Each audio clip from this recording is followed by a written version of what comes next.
What up, boys? It's Gaz, and welcome to another Outriders video. So we're going to round out the rest of the week with Outriders videos on this channel, and we'll just see what we're going with next week. So today we're going to talk about how the meta of Outriders has already been figured out, and the game's been out for less than a week. And the funny thing is, the meta is actually like kind of hilariously like narrow, which I think is a bad thing that they'll probably need to address sooner rather than later. So before we get into it, make sure you are subbed to this YouTube channel if you have not already, and if you enjoy these kinds of videos, discussion, build videos, all that kind of stuff involving a couple different games. Alright, so what is the meta of Outriders right now? Well, the meta of Outriders right now is very, very gun buffing focused, and basically perks that let you ignore reload. Reloading in this game, for example, my automatic shotgun I'm using right now has a 3-second reload time. You do not want to have 3 seconds of just standing there when you're getting charged by the enemies. This is sped up gameplay.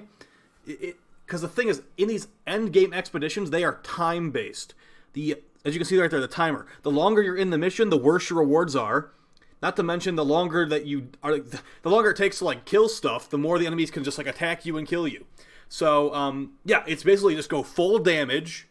Unless you're a Devastator who's like rezzing people. The Devastator can be like really tanky and res people and still be important in high-end content. But another reason that it's gun-focused is because there's cooldowns, and when you're in a multiplayer setting, the enemy's health is actually multiplied, guys. So this Brood Mother we're about to fight right now, since we have 2 people in this squad, it has more health than if you were playing solo, which is understandable. But the thing is, when you stack all these things up, its abilities that have cooldowns and things of that nature cannot stack up. When you're in like World Tier 15, it's going to take a long... Like if you were playing, like, say, example, like a Devastator or something like that, and you don't have a gun buffing ability. The Trickster has Wicked Rounds, I think it's called, or Twisted Rounds, which buffs your gun skills. The Pyromancer has Incendiary Rounds, which buffs your guns. And then the Technomancer has Toxin Rounds, which also buffs your guns.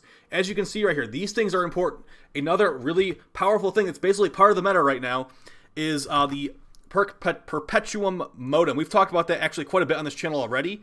But basically, when you kill an enemy when your magazine is kind of low, you completely refill your magazine instantly. This is very good with abilities like Twisted Rounds, like I was mentioning. A gun buff. This also scales with your anomaly damage as well. So it's technically like a double buff here. And as you can see right here, like for the Trickster, for example, my dagger I throw does 4,200 damage. My gun buffing thing does 1,200 per shot. And here's the highest damage still the Trickster has. The Temporal Blade does 30,000 damage. So would you rather have every bullet in your gun doing this much, or would you just have a 30,000 damage slice that has a 17-second cooldown? Now keep in mind, you could put a bunch of cooldown reduction on your gear, but it's still not going to be super fast. So that's a big thing right here, guys. A lot of my gear I have equipped right now is actually just to give me more damage. So you can see right here, Twisted Rounds buff, more crit damage on my guns. Resistance piercing on it, increased firepower while my third ability is active. These are all gun-focused things, and abilities just can't hold up. And the big problem is, like, how would they even make it so they're viable in endgame? You can't make it do... what I was thinking is maybe percentage-based damage, but that kind of, like, trivializes modding a little bit, because a lot of these stats you're going for are going to be, like, either increased anomaly power, which is, like, power strength, basically, or cooldown reduction. So if you make it where it's doing percent damage, that kind of makes... It dumbs down the modding a little bit, and it's not like there's too many mod stats you can pick from in this game anyway, but I feel like percent damage is not the way to go about it.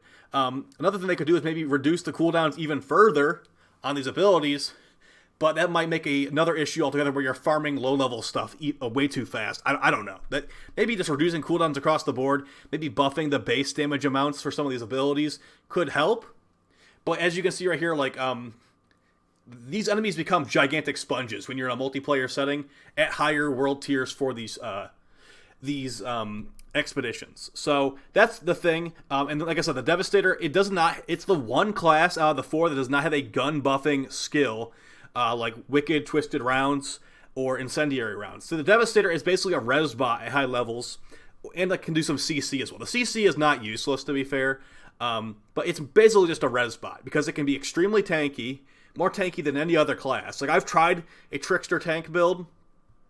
It's too kill dependent, and in that situation, you'd rather just have a gun buffing like damage perk in that slot. So it's basically damage because everything is time focused for killing enemies as fast as possible in these expeditions. Because if you don't kill as fast as possible, you get worse rewards. And if you don't get better rewards, you can't move on to the next tier. It's just a spiraling issue, guys. So yeah, the meta's already been figured out. There's supposed to be a patch coming up here pretty soon. Maybe they'll address things like the Devastator not having a gun buffing skill, ability damage not really being. It's don't get me wrong, it's viable, but only for solo play. Because when you start multiplying the enemy's health by the multiplayer amount, the anomaly damage skills do not stack up. A pyromancer with like damage skills and the incendiary round skill will always out damage a devastator. That's just because that's how it is. A technomancer will always out damage everyone because technomancers are kind of ridiculous, to be honest. Blighted rounds is probably the most powerful ability in the entire game, and you can just get millions and millions of damage with a sniper rifle headshot when using the blighted rounds with the Technomancer. So I'm definitely going to make a Technomancer here pretty soon. They actually sound really fun. They have a magical minigun that's like mixed with a rocket launcher, apparently. They got the ice turret. They got the poison turret. It just looks fun. Like, I'm definitely going to make a Technomancer. I am definitely enjoying the Trickster, but I really feel like, you know, the Technomancer might be more fun to me because, you know, miniguns are just cool. The Trickster is very, very weapon focused, and as is the Technomancer, but yeah, we'll see. There's a Technomancer in my squad right now. I think he was using the ice turret. I heard the ice turret has pretty bad aim, but that's you know, that's just how it is with these AI turrets sometimes. So yeah, so like I said, some things they could definitely do to make this more viable. Maybe make it so some of the status effects do have some scaling built into them. Like, I know the damage amounts go up per level, but maybe make it where like bleeds do percent enemy health, like 1 or 5% enemy health per second from a bleed tick. Maybe the fire tick removes their armor percentage. Like, we're talking like, if you're here for Warframe, like you watch the channel for Warframe, it would be like basically making like the fire procs like heat procs in Warframe, where it melts off enemy armor, because enemies do have armor in this game. The bleed proc could maybe like strip. Just how about rip off the slash procs from Warframe? They bypass enemy armor.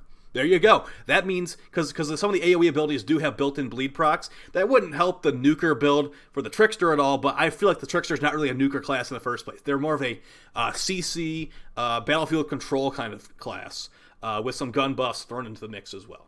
As far as should they nerf the round abilities, I'd say definitely not.